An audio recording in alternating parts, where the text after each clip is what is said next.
Assalamualaikum warahmatullahi ta'ala wabarakatuh. Bismillahirrahmanirrahim. Alhamdulillahi rabbil alamin. Al-Qail A'udzu billahi minasyaitonir rajim. Bismillahirrahmanirrahim. Syahr Ramadan alladzi unzila fihi al-Qur'an hudan lin-nasi wa bayyinatin minal huda wal Al-ayah. Assalatu wassalamu ala asyrafil anbiya'i wal mursalin Sayyidina Muhammad wa ala alihi wa sahbihi ajma'in, amma ba'd. Kepada para pendengar setia, semoga Allah selalu memberikan nikmat sehat walafiat. Alhamdulillah, kita sekarang berada di bulan yang sangat berkah, di bulan yang penuh dengan pahala, di bulan yang penuh dengan rahmat Allah Subhanahu wa Ta'ala, yakni bulan Ramadan.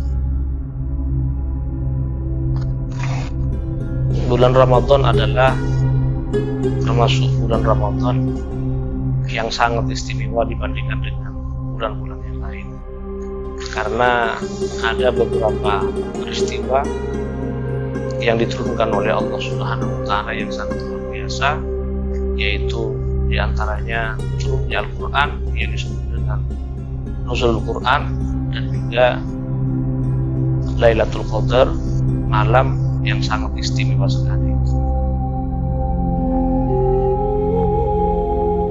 Nuzul Quran atau turunnya Al-Quran,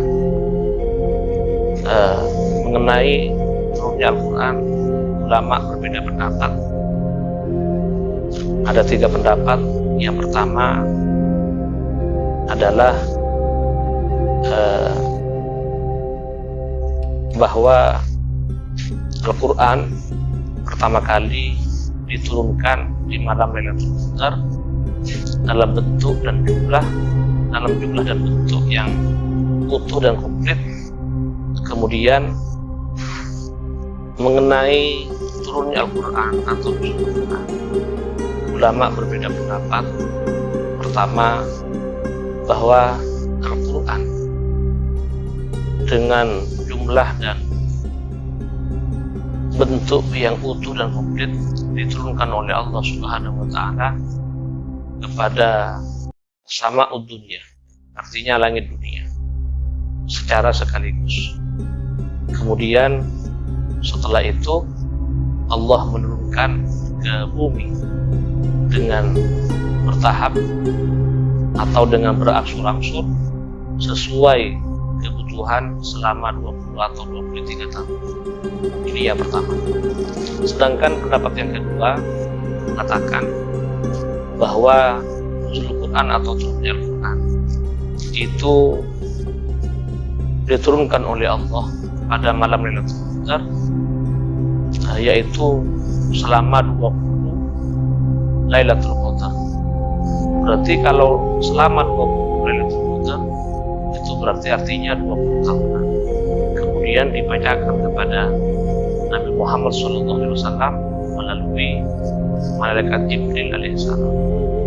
Sedangkan pendapat yang ketiga adalah bahwa Al-Quran itu diturunkan pada malam Lailatul Qadar, tepatnya tanggal 17 Ramadan, sekaligus diturunkan ke bumi dengan bertahap sesuai dengan kebutuhan, dengan waktu yang berbeda-beda. Maka di antara pendapat yang 3 itu, pendapat yang pertama adalah pendapat yang paling banyak diikuti oleh ulama dan juga diperkuat oleh hadis sahih, dengan hadis sahih.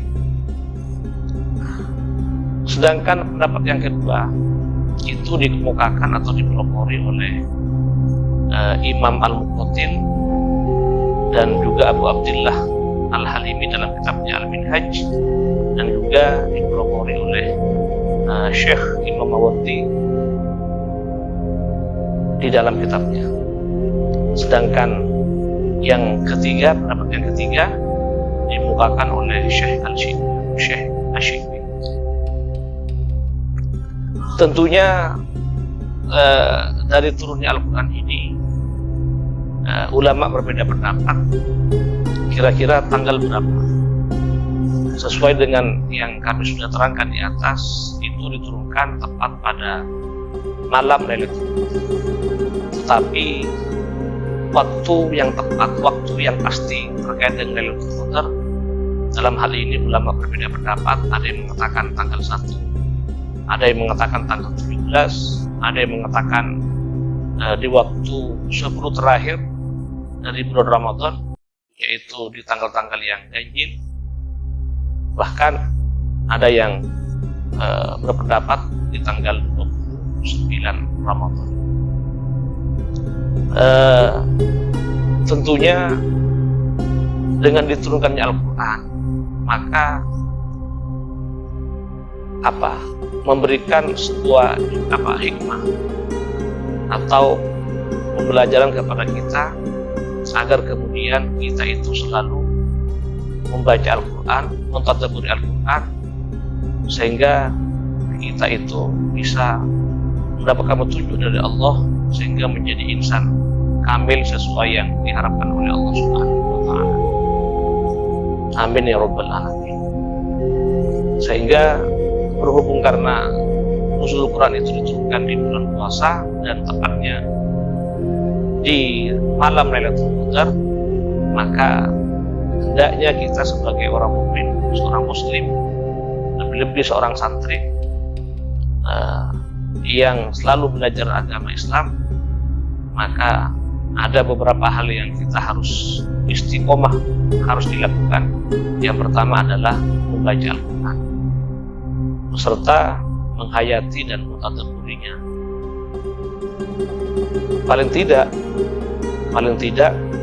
Paling sedikit atau minimal selama Ramadan itu khatam.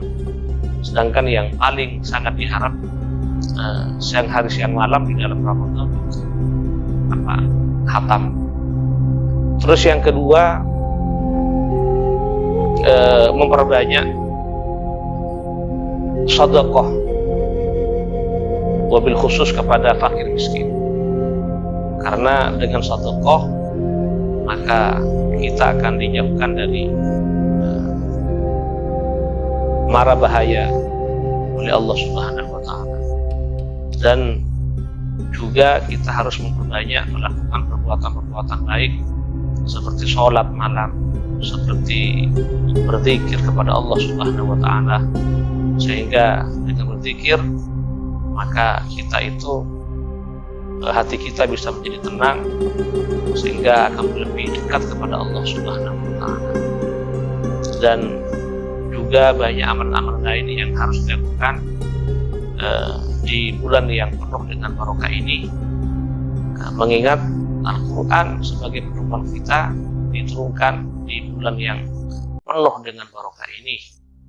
Maka oleh karena itu mari kita isi waktu di bulan Ramadan dengan sebaik mungkin, karena bulan Ramadan itu datangnya hanya setahun, apalagi di malam Lailatul Qadar, di mana sebuah amal oleh Allah akan dilipat gandakan pahalanya. Maka oleh karena itu